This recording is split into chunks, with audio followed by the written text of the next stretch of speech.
So the way to think about it is that when we train a large neural network to accurately predict the next word in lots of different texts from the internet, what we are doing is that we are learning a world model. It looks like we are learning this. It may look on the surface that we are just learning statistical correlations in text. But it turns out that to just learn the statistical correlations in text, to compress them really well, what the neural network learns is some representation of the process that produced the text. This text is actually a projection of the world. There is a world out there, and it has a projection on this text.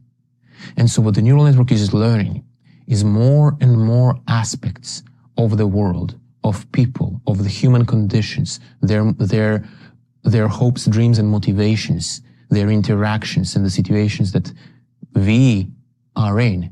And the neural network learns a compressed, abstract, usable representation of that. This is what's being learned from accurately predicting the next word. And furthermore, the more accurate you are at predicting the next word, the higher the fidelity, the more resolution you get in this process. So that's what the pre-training stage does.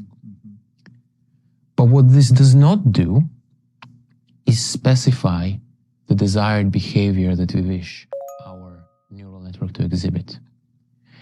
You see, a language model, what it really tries to do is to answer the following question. If I had some random piece of text on the internet which starts with some prefix, some prompt, what will it complete to? If you just randomly ended up on some text from the internet. But this is different from, well, I want to have an assistant which will be truthful, that will be helpful, that will follow certain rules and not violate them. That requires additional training. This is where the fine-tuning and the reinforcement learning from human teachers and other forms of AI assistance. It's not just reinforcement learning from human teachers. It's also reinforcement learning from human and AI collaboration. Our teachers are working together with an AI to teach our AI to behave. But here we are not teaching it new knowledge. This is not what's happening.